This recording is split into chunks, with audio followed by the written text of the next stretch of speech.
Hey everybody, welcome to this episode of The Dialogue, Season 1, Episode 7. This season, the whole goal of the season was to decode Indian scriptures as well as rituals.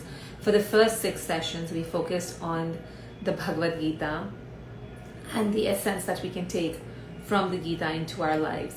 Today we're going to be talking about something which is very intriguing to me, is all the Indian rituals. We all know that India is a country of great rituals. We hold these rituals very close to our heart, and this is what really makes us. But what do these rituals really mean, and what are they? What is the deeper significance? So as we wait, thank you. I love wearing Indian attire, and I am so glad that this gives me a chance to wear all my Indian clothes. It's fun. It's a part of how you experience life as well, through all our senses, right? We enjoy all our senses.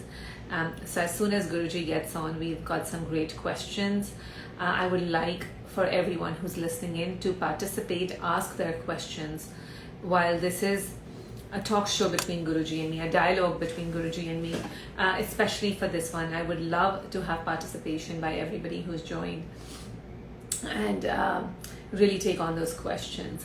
I did get a lot of those questions on the stories, but we can bring them on again. Hi Vikram, hi Trupti, hey all of you. The importance of Ekadashi, that's a really good one. I actually would have forgotten that one unless you brought it up. So we will bring up, hopefully we'll get a chance to get through all. We have another episode. Thanks Rajni. We have another episode left for this season. We can even go up to 9 or 10 episodes if we need to. Is there anything else in the scriptures and the rituals? Anything?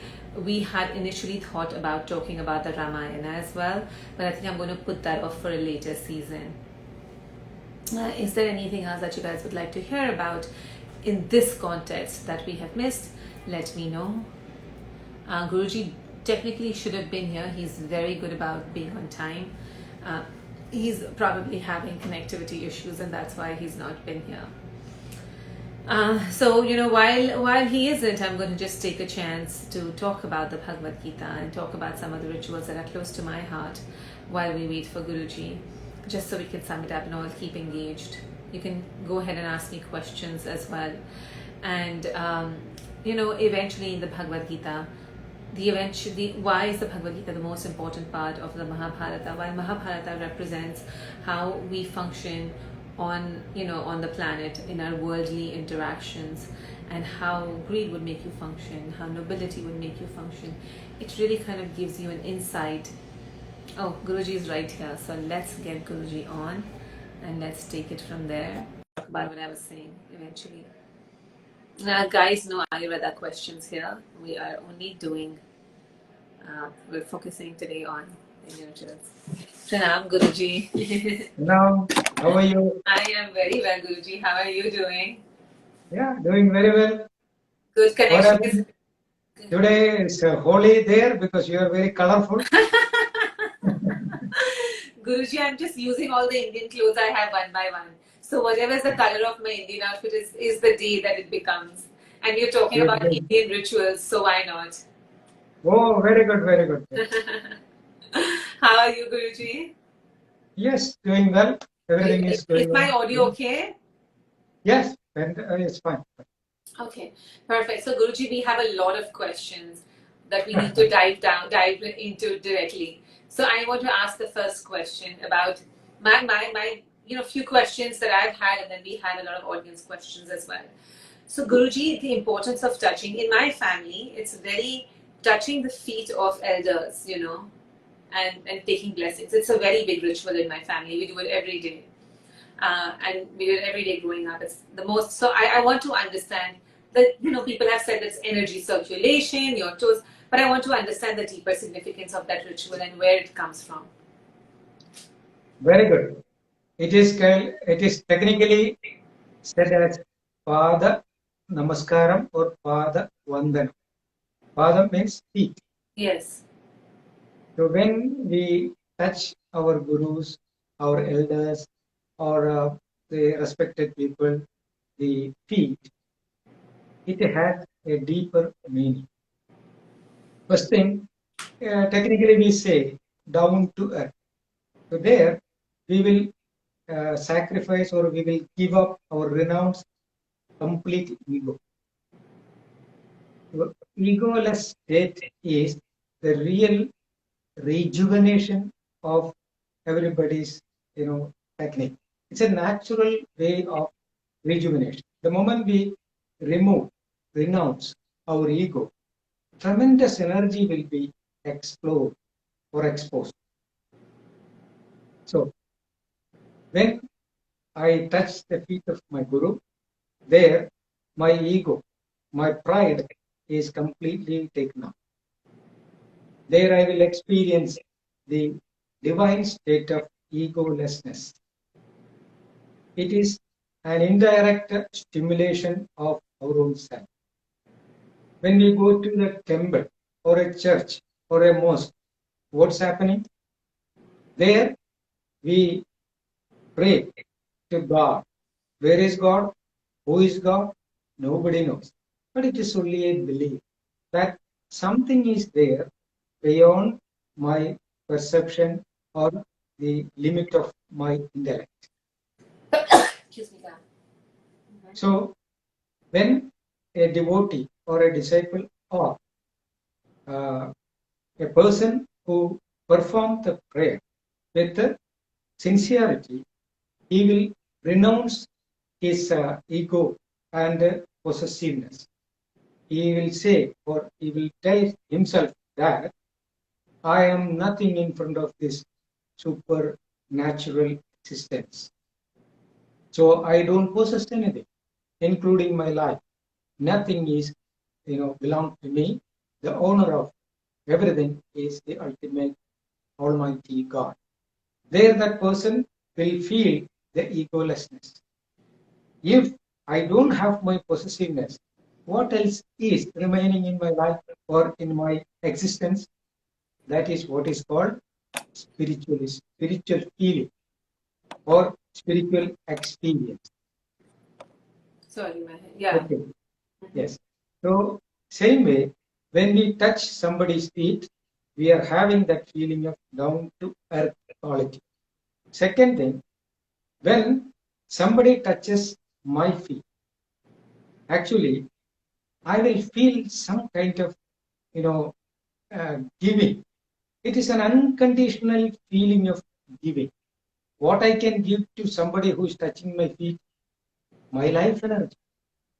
So when my daughter or my son or my student touches my feet, my energy will be focused on a particular nerve center called Kavali Marma. Marma means vital point.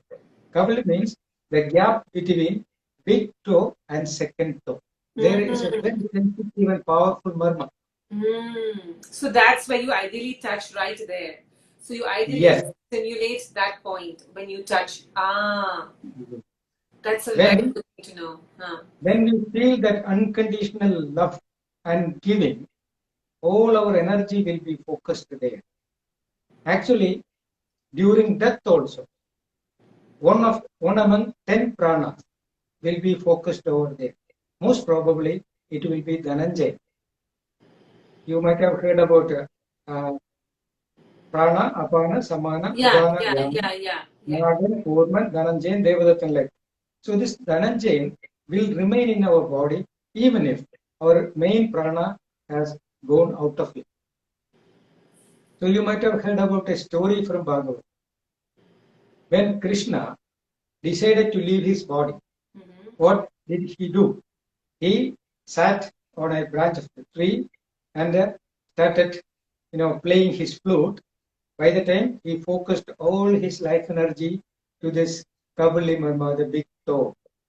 There, from long distance, a forest dweller saw the divine feet of Krishna, thought that it might have been a bird.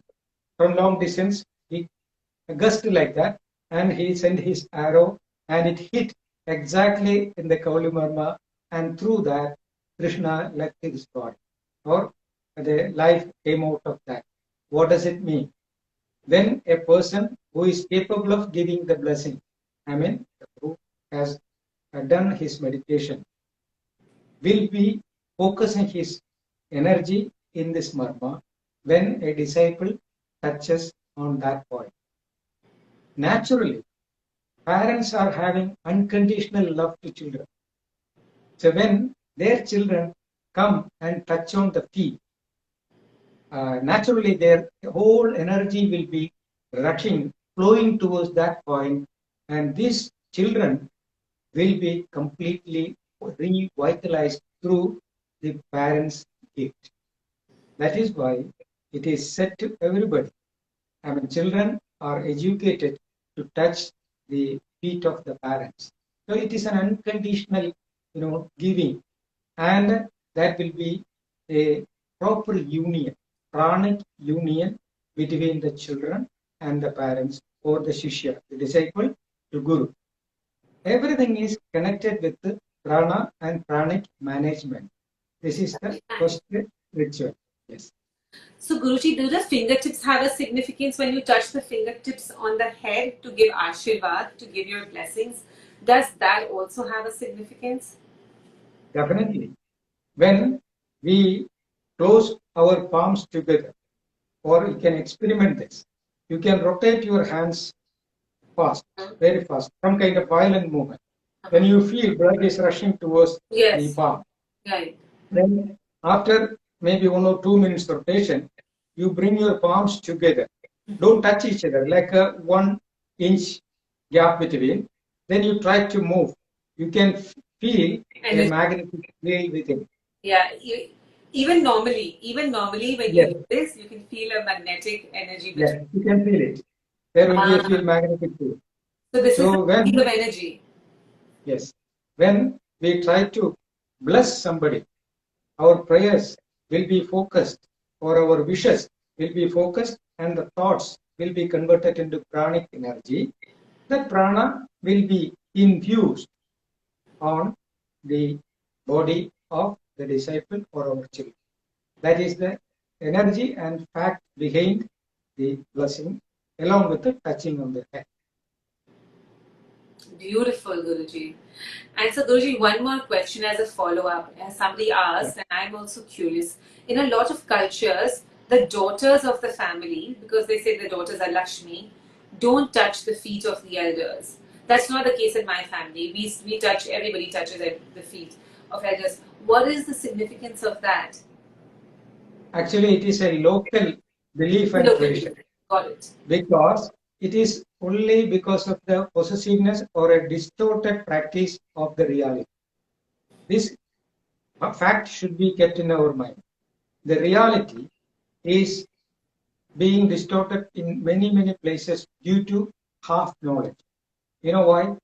This particular issue, when a family is taught that girls are supposed to be living in another family after the marriage. So they don't want to send the Lakshmi or the prosperity to another family. That is why girls are not allowed to touch this. It's a discrimination due to limited knowledge. Nothing else. Got it. Perfect. Great explanation, Guruji. Okay, I'm going to go and just quickly summarize. So we have a lot more questions I want to move on to. So my favorite Indian tradition of touching feet. The first thing is the point to be touched is the point between the big toe and the second toe, the point right in between them. That's the Kavali Marma. And when you, as a person who's bowing down to take blessings, you're surrendering your ego, you're giving away a part of yourself, you're going down to earth humbly. It signifies that modesty where you can surrender to a higher source. And when you're in that state of receiving, the blesser or the person who's blessing you, now whose marma has been stimulated, his prana is activated, and marma is stimulated, the Kavali marma, which activates a certain kind of prana for him, has that great energy circulation. When he, and the hands are a magnetic force, we all can feel that energy flowing out of our hands. It also has maximum nerve endings, the hands and the feet. And when they touch you, it becomes that whole energy circuit. You stimulate their marma, it generates energy, and they become in that mode to give, and then you are in the mode to receive, and when they touch your forehead with that energetic field, so you're actually doing this great transfer of energy. Such a simple way to create such great energy transfer. Yes. So now, And that is very powerful because the biggest organ in our body is skin. So when we touch therapy is one of the most appreciated healing methodology in ancient Indian tradition. Yeah. Abhyanga, yes, yes, Guruji, for sure. Okay, so now Guruji, let's, you have explained this in the past, but I want to understand it again, and I want our audience to listen to it. I want to go over everything. So let's go over the diya now. I want to take some traditions in the temple, and I want to start with the diya. Then I will ask you some other personal traditions. More related to women, like the bindi and not going to the temple during menstruation. But first, let's start with the rituals in the temples. So, Guruji, why do we? What is the significance of lighting the diya and the agarbatti in the temple? Yes. According to Gita, it's clearly stated that idam shariram kaundeya kshetram ityabhidiyate. Krishna was delivering these words to Arjuna. That, hey Arjuna, your body is the temple. Actually, through Krishna, the great Vedavyasa is talking to us. So that we should understand. So it's a message or an instruction from the master. So if body is temple, where is the God and who is the God? The light within is the God. Okay, then body is a combination of 5 elements. You know very well. Earth, water, fire, air, and space. So when these 5 elements are being used, we have to refill it. That is why we eat food representing earth, drink water, do exercise, then breathe and sleep. These are the 5 ways through which the used energy is refilled. Yes. And these 5 elements have to be in perfect harmony. There is a ratio. 72% water, then around 6 to 7% earth. Like that, there is a ratio which is called Panjikarana. 5 elements are organized in a certain ratio. Yes. It should be maintained for having perfect health. When we see the temple, these 5 elements are really represented over there or arranged over there. When you go there, you will get prasad. That is a clean, energized food. Prasad. What does it mean? Prana is connected to Sat. That is what is called prasad. Even if you enjoy the taste, but it is a manifestation, one of the many manifestations of prana, the cosmic energy. Then you take tirtha. Tirtha also energized by pouring that water on the idol. That is called Jala Abhishekam. After pouring that, it will be collected. This is what is given to you as tirtha. Now we have enough proofs to show that water has memory. Yes. Anything is given to water through as vibrations. The water molecules will be storing that sound or a message in certain pattern. Right. Yes. When the mantras are recited and the water is being memorized like that, that water when we drink, it will become the part of our body. The message installed by the mantra will be manifesting in our own mind and body. That is why it is called tirtha. So our water element is purified. Then you can see Deeparadhana. Deepa means Diya. The sufficient clean light energy is arranged over there. In temples, only ghee or sesame oil or coconut oil will be used for lighting the diya. Why? The clear, yellow, warm light is there. It will recharge our fire element. Then fourth one is Duba. Dubaradhana means nice fragrance. Either like agarbatti, incense sticks, or wonderful flowers will be there. Right. So we inhale maximum, we feel that the air element is energized. Then there will be a sound, mani means bell. In all temples, the bell will not be the same frequency. That also will vary according to the energy of the idol. That will be decided by the master who is, consecrating the idol. So either a bell or a mantra will be chanted. This also you can see. Any sound which is applied on a solid or a liquid, it will be stored with a certain inner patterns. Right. Even a rock, you keep giving a particular sound. After a few years, the rock will maintain that vibration. Then slowly it will start reverberating on that. If you go to a cave, you can see, you say something, Echo. you can see many things, the echo is coming. Yeah. So the rocks will reflect it. But nothing can, something cannot come out from nothing. So if it want to echo, something will be in a subtle way will be stored. Yeah. That is why all temples, there will be a garbhagraha, a room with only one door. Mm-hmm. Once the door is closed, the air will be circulated there or it will not come out. Mm-hmm. Then they chant the mantra. The idol will keep storing it. After that, it will start echoing it, or it will start reverberating. Yes. Very subtle energy will be infused in everybody who is visiting the temple and doing their pranam. So, prasadam will activate our earth element. Tirtham will activate our water element. Then Deeparadhana will activate our fire element. Then Dhubaradhana will activate our air element. And the bell or the recitation of the mantra will activate the ether element, sound element. So temple rituals are, end of the day, focusing on the benefit of the visitor. Otherwise, temple has nothing to earn from our visit. So actually, by visiting a temple, we are recharging our elements in a high level. It is not an intellectual exercise.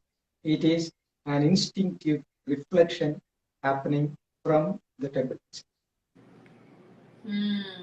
So the diya, the significance of the light from the darkness to light, or for the soul rising upwards. I have heard all of these explanations before. Are they also valid, Guruji, to a certain extent, or not so much? It is an intellectual explanation. Okay. Like usually, ignorance is symbolized as darkness because we don't know. Suppose I am sitting in this room, I know everything. Right. So one camera stand is there, one light is there, one chair is there. I know because sufficient light is there. I am not banging on anything. Why? I can see clearly. If this room is not having light, it is complete darkness, which can give me troubles. When I try to walk, I will hit something, and it will give me pain and problem. So that darkness is, or the ignorance is represented as darkness. So when we light a lamp, so diya is there. It will give us sufficient vision, which will keep us away from troubles and pains. That is the symbol of lighting a lamp. So ignorance is removed. Again, darkness is the absence of light. There is no eternal darkness. We cannot explain what darkness is. Darkness is only the absence of light. So what is knowledge? Knowledge is light. What is ignorance? That is the absence of knowledge. So lighting a lamp Diya represents knowledge. That's all. I get it. Okay, so Guruji is saying that, when we go to the temple, what are we made of? We're made of the five elements that really come together. That Panchikarna is what, when the universe formed this kind of matter, it's that Panchikarna is that process. And when we go to the temple and we kind of replenish them all at the physical and the mental level, and this is symbolic that, we honor and supplement all the five elements. The prasad, which is the physical offering of fruit, or a sweet that we consume. That's the reminder that this earth is always replenishing our body, the element of earth, and that food represents that element of earth. Yes. When we pour water or milk over the idols, right, that's the water element, and water stores memory. That's why chanting is done while conducting. What is the energy that you're giving in that water? Because water has memory, water has consciousness. That's why even when we pour, there's so much, the abhishek is there, as well as there's so many other rituals with water. So you kind of, with that intention, there is interaction with water to bring awareness to our water element. Then you do fire, which to bring awareness to our fire element, how everything just transforms and burns. This is the cycle of life. Then there is air, which is the agarbatti, right, which has fumes, which is more vapor, like that. And then the sound, right, which is symbolizing ether. That sound and that ether has so much potential, that space has so much potential for the vibration. So all of these five elements are honored and supplemented and respected, and all the rituals in the temple support that. As well as, yes, there is some truth with Diya as well, that it takes, that enlightenment. We're actually seeking our light within. And this is a reminder of that, just let us removing that ignorance and bringing light within, enlightenment. So Guruji, even with the bell, right? The bell, the ghanti in the temple, what are the different significances of the temple, of the bell? Yes. So in each and every temple, there will be an idol which we call Murti. Mm-hmm. Murti means whatever is making the mind Murta. Murta means elevating the dimension. Is called Murtam in Sanskrit. So if you have a dull vibration, you are not in a good mood, then you can go to temple. That mood will be changed. How the energy which is installed in that idol will stimulate your organs. This is how you will be influenced with that energy. So each and every idol will be having different vibrations installed by different masters. Suppose if you recite a mantra like a Panchakshari, Om Namah Shivaya, it has a certain rhythm. That vibration will fall in our eardrum, it will vibrate, that will be converted, sound wave will be converted into electromagnetic wave. Then that electromagnetic wave will be going to the memory storage. Memory storage will get into a conclusion. What kind of vibration is this? Based on that, it will stimulate different glands in our body. Then after, as an effect of the stimulation of the glands, you will feel something, which is your experience. But if you say Namo Narayana, Om Namo Narayana, it's a different vibration. That will stimulate the same way, but the effect will be different. Or if you recite a Kali Mantra, Mahakali Mantra, that is slightly more aggressive. Chinna Mantra is different. So like we have countless thoughts and countless ragas, feelings, and we have countless idols also in India. So all these subtle vibrations are measured in its depth and codified as subtle vibrations. These are the mantra. Based on that, the bells, the vibration of the metal also will be calculated, and each temple will be having different vibration. Like if somebody calls you, "Hi Nidhi," your feeling will be little different. Hey, Nidhi, your feeling will be different. Actually, both sounds are calling your name, but your reaction will be different. What is it? Actually, what is the chemistry behind it? The vibration will be noticed in our eardrum. That will be converted into electromagnetic waves. Based on that waves, your neurotransmitters and receptors will work. That will be the outcome of your feeling. So each temple will be having this difference in the sound variation. This is what is called music therapy in a certain way. So if we speak about that, then slowly it will go to our Indian traditional music. In Carnatic music, there are 72,000 ragas, but the base root will be 72. Then it can be multiplied 72,000. Then Janyam means the ragas. These sub ragas, sub vibrations can be countless. Same way, we can analyze that. I have dominant thoughts like who am I am so and so, and I have this business. I interact with these many people. I have these many desires. So there are major desires which can be labeled. But if I go deep into my existence, I have countless desires, countless ragas. Based on this, our masters codified 72 basic desire vibrations. There are the 72 ragas, Melagartha ragas. Then Janya means thousands and thousands can be derived from that base. Everything is connected to a primordial sound, which we say Nada. Nada. So if we think, we will go to infinity. So we cannot reach anywhere. But if we stop thinking, again, yoga, chitta vritti, viroda. When we stop thinking, then mind will go beyond the senses. There, all these ragas will be coming back to one basic sound, which we call Nada Brahma. When we connect ourselves with that, which is called Nado Upasana. From that base, millions of vibrations are created or are there, but discovered and codified as mantras and bells. That is what is used in different temples according to the energy which is already installed in the idol.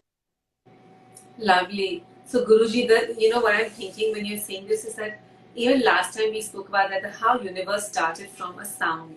That the sound is such an important, we hardly give attention. There is so much, because we think that the body is all earth. Any treatment is, oh, let's eat food, oh, let's eat medicine. But there is so much more subtle. The subtle chemistry of our body can also be supported by sound.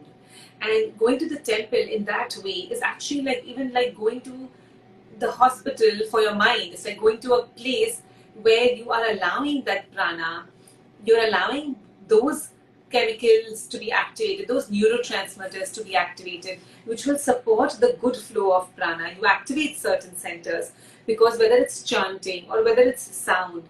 And even then, I want everyone who's listening, right, to know that Guruji does not support empty, hollow rituals. In fact, he always says whatever feels natural, that you will know within you what is it that you should do, whether you're just meditating or you're going to the temple, whatever you're offering has to come from within you, from your inner guru. But because we are having a discussion about rituals, he's explaining to us that how, whether it's the bell, the ghanti in the temple, or the mantras, they're all designed. It's a vibrational reality. It has nothing to do with the words. The vibrational reality is to alter the chemical environment in your body, which is always being fed by these kind of crazy negative thoughts. But in this case, you activate the right centers, you recreate that chemical reality, and that really will change the experience. Even listening to you, right, Guruji? Now I feel like now when I go to the temple, it'll be a different reality, right? Because I go with that understanding. More than the rituals, more than the 5-element rituals, just knowing that sound, even the sound of silence, as Guruji talks about, the ultimate sound is the sound of silence. Right now, while we're on our journey, we're doing all of these alterations. But when we come to that eternal state of that eternal bliss, it's just that sound of silence, that we eventually will come to. But in this journey, this is how we kind of, these are our tools to get there. Yes. Yeah. And Guruji, what about joining our hands together, right? Like Namaste. So now I understand there's energetic sphere, there's energetic magnetic field in our hand. Is there any other significance? Because now all over the world, this is Namaste is becoming such a big, it's the new way that people greet each other, especially during the pandemic. This has become even more. So can we talk about that, Guruji? If you are very cold, naturally what you will do? Shiva. Yeah. Okay, Shiva. Then? Wear something. Will you do like this? Yeah. Why? Yes, absolutely. To generate heat. This is our right hand is our masculine energy. Left hand is feminine. Okay. So positive energy and negative energy. When they come near with a medium, it will be converted into magnetic energy, magnetic field. You take a bulb, the filament is there. Bring positive and negative, neutral and phase together. What's happening? Then the filament will start shining. It will be heated and it will be shining. But remove the bulb, connect each other. What will happen? There will be an explosion, a spark. Light and sound will come together. Both energy will be, what we say, vanished, and a third factor will be evolved. Same way, we have many acupressure points and marmas here.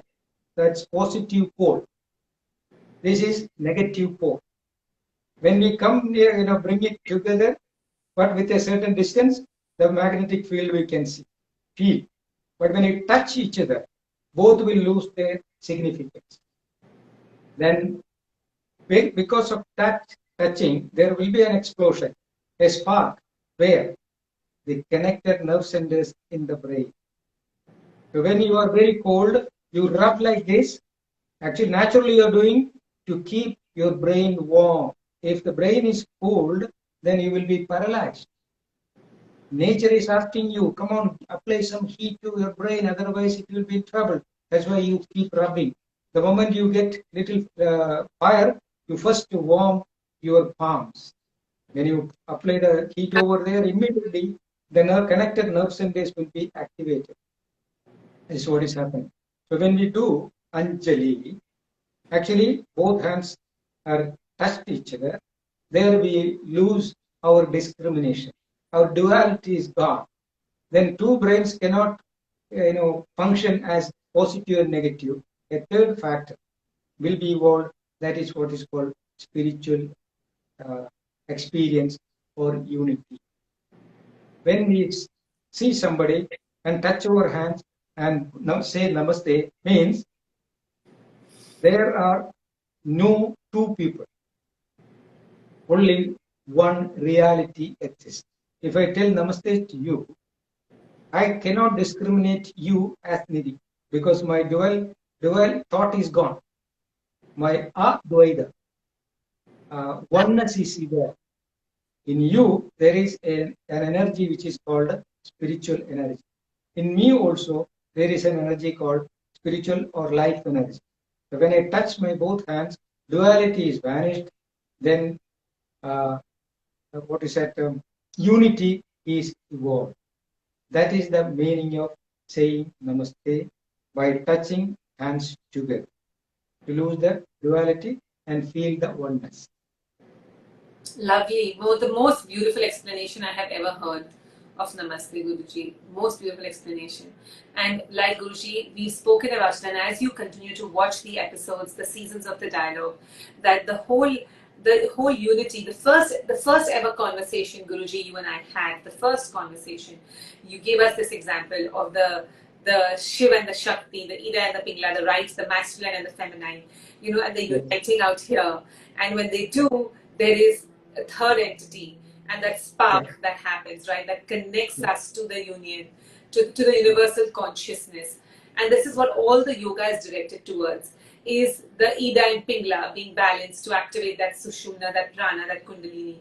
And this is what, when you join both hands, both your energies, the masculine and the feminine, the Shiv and the Shakti, you're kind of uniting them.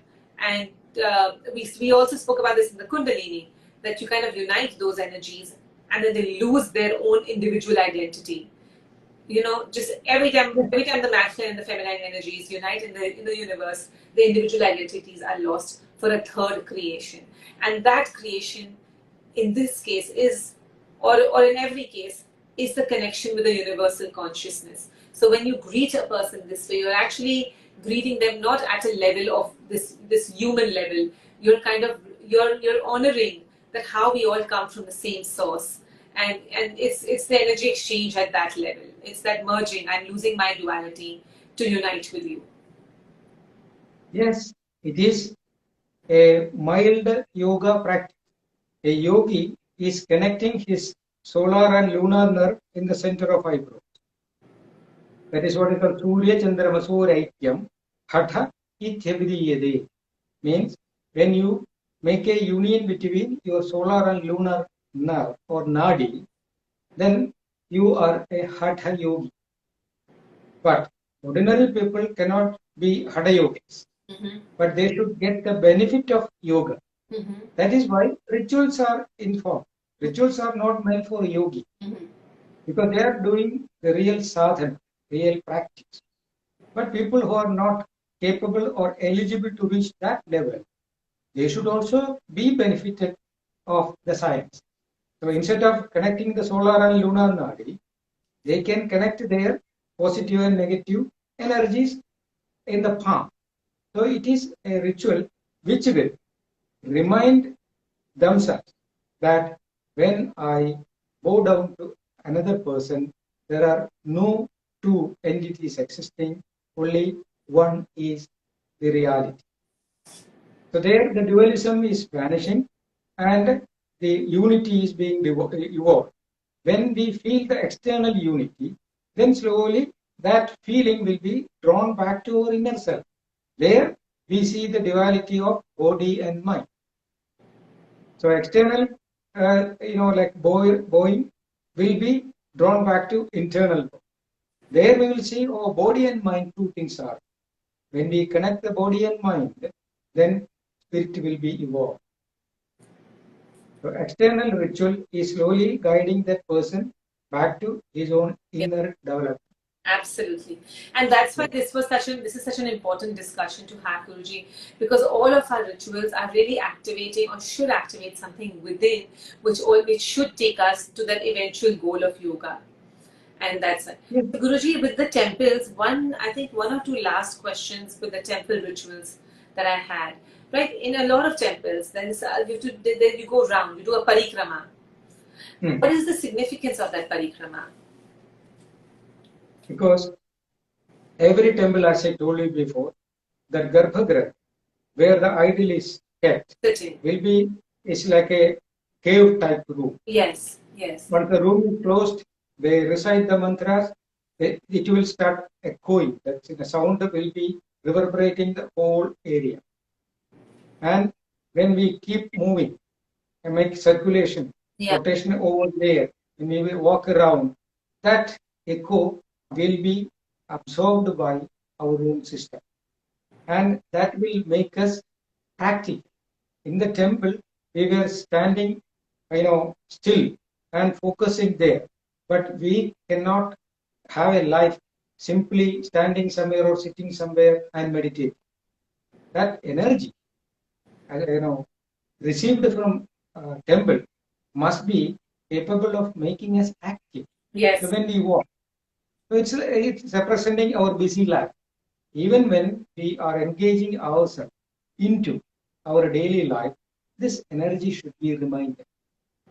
It's not simply sitting and meditating.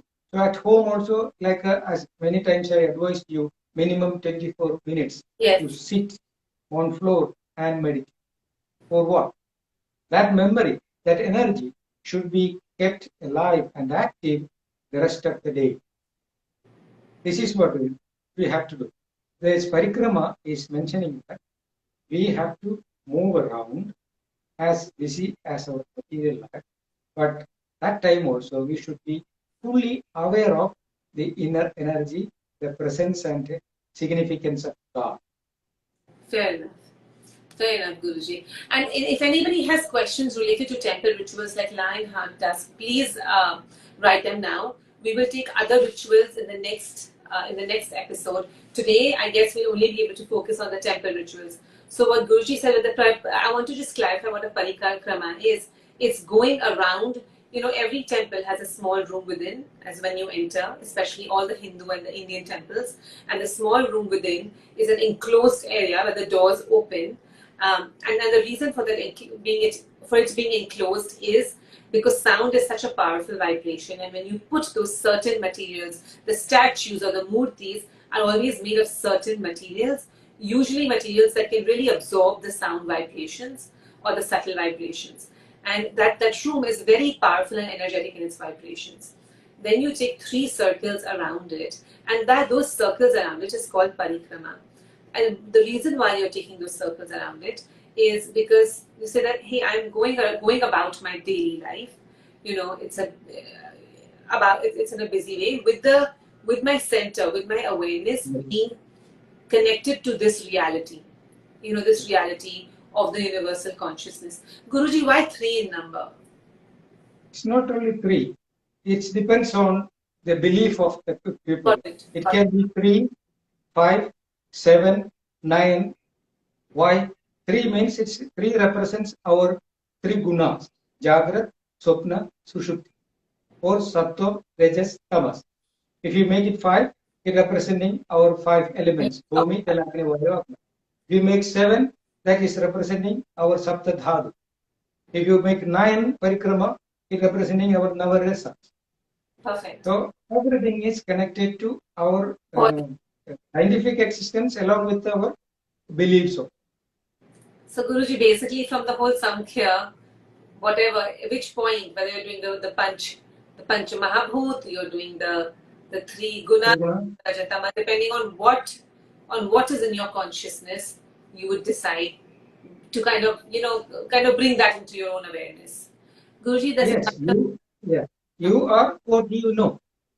So you have to cultivate your own thoughts and coordinate with the energy. It's like a fuel. Petrol is there.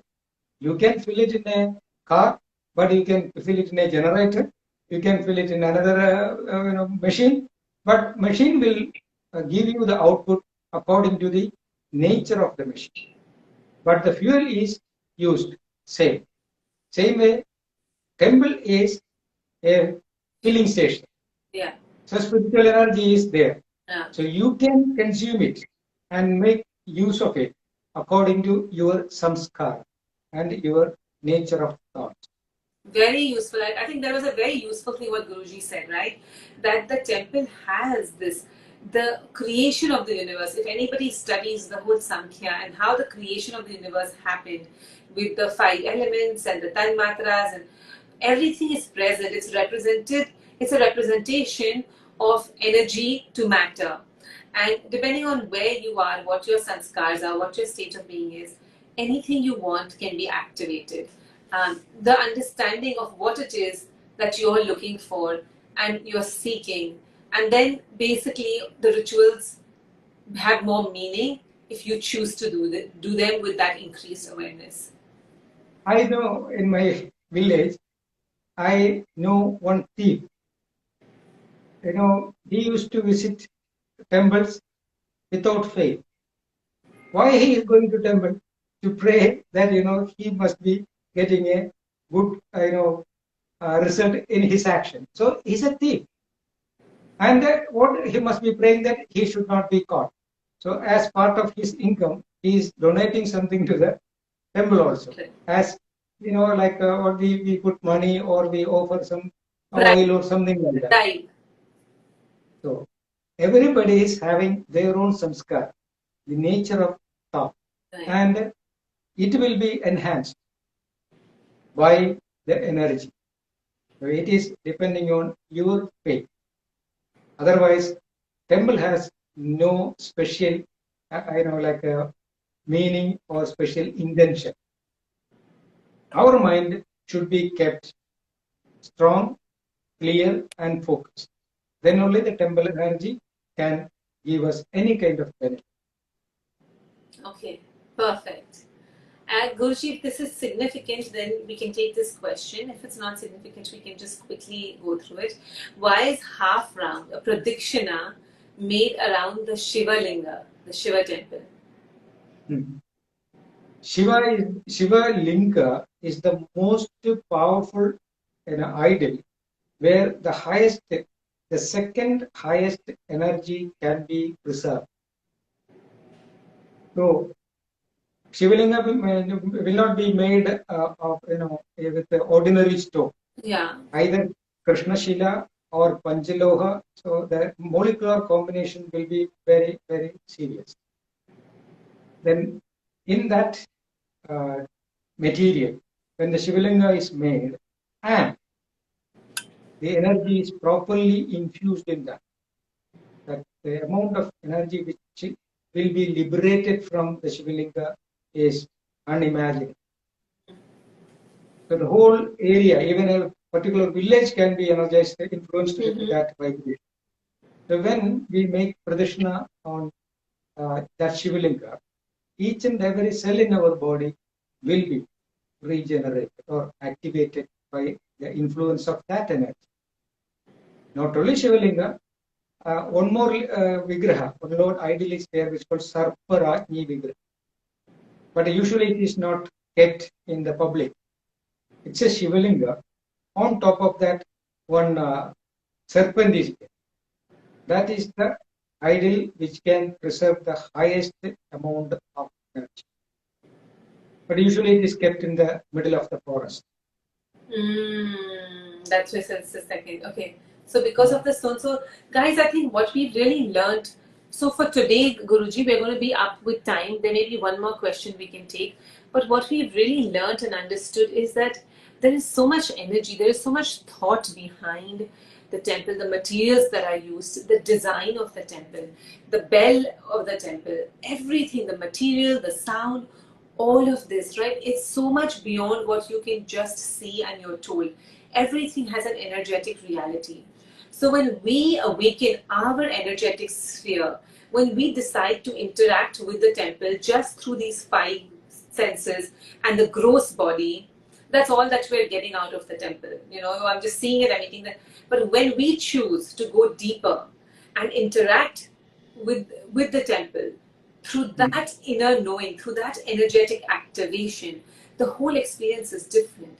When you visually see it, it may look the same. It may look the same, but the experience is completely different. Yes, when you understand the meaning of the temple, what will happen? Yeah. You will identify yourself with the temple. That means you will transform yourself into the temple. Absolutely. And inside the temple, there is a God. So inside you will find the God. Yes. That's all. And then, Guruji, every time when you ring the bell also, I'm going to be just trying to get absorbed in that sound of the bell. It goes on so long. We usually just do the bell and we move forward. But to now really, even when you're going around and if you ever go to the temple and take the parikramas, to be aware of the energy coming from the Garbhagriha, because it has that energy, to create that intention that I'm going to go about my life, but keeping my center in place, knowing what resides at my core is this universal consciousness. Hopefully when we can greet others, then we greet others with the knowing of, the significance that the Namaste carries. When you touch feet now, to be ready for that energetic exchange. So hopefully now, Guruji, for the next episode, we will still be discussing more rituals and more questions, because there are other rituals, Guruji. Our country is full of these rituals without overwhelming, without going into too many of the little small ones. Just the significant ones, the ones that are practiced most widely, we want to go into and Yes. and also continue that. Anything that you want to say, Guruji, before we sum up? Nothing special, but it's a good attempt from your side. everybody is really leaning to follow some kind of rituals without knowing exactly what does mean. So this is a good attempt to make them understand. Nobody can be away from rituals. You know why? Why people are going to prayer halls or temples or churches or mosques? Because in their deep heart, there is a message or a vibration saying that, hey, you are not only this body, also something is there beyond your senses. Basically. So, but our brain cannot understand. Not comprehend. The reality is there. It is the reality or the God or whatever it is. We can label it. So that quest is there. Because of that quest, we have to have a shelter, either in a temple or in a mosque or somewhere we go, which represents this energy which is beyond our senses. So that is the search towards yourself. So rituals are really leading to that destination. But without knowing the meaning behind the ritual, we may derail. We may miss our destination. So it is a good attempt to clear the rituals or analyze the rituals and understand the spiritual message behind it and slowly guiding back to the seeker's own self. Absolutely, Guruji. The whole experience, I think, the whole experience at the temple, and even when we want to talk to people about why, or your children, about why the temple now, with this new heightened awareness and understanding, it's going to be great. Jai Shri Vara, we will take questions, especially related to women. Next, why women cannot enter certain temples, why women piercings, all of that. We're going to talk about it next in our next session. So stay tuned. This was an excellent session, Guruji. Again, now when I'm going to do my Namaste and Pranam, I'm going to go with the intention of my Shiva. Thank you. The Shiva and the Shakti uniting. So, okay. Pranam, Guruji. Pranam.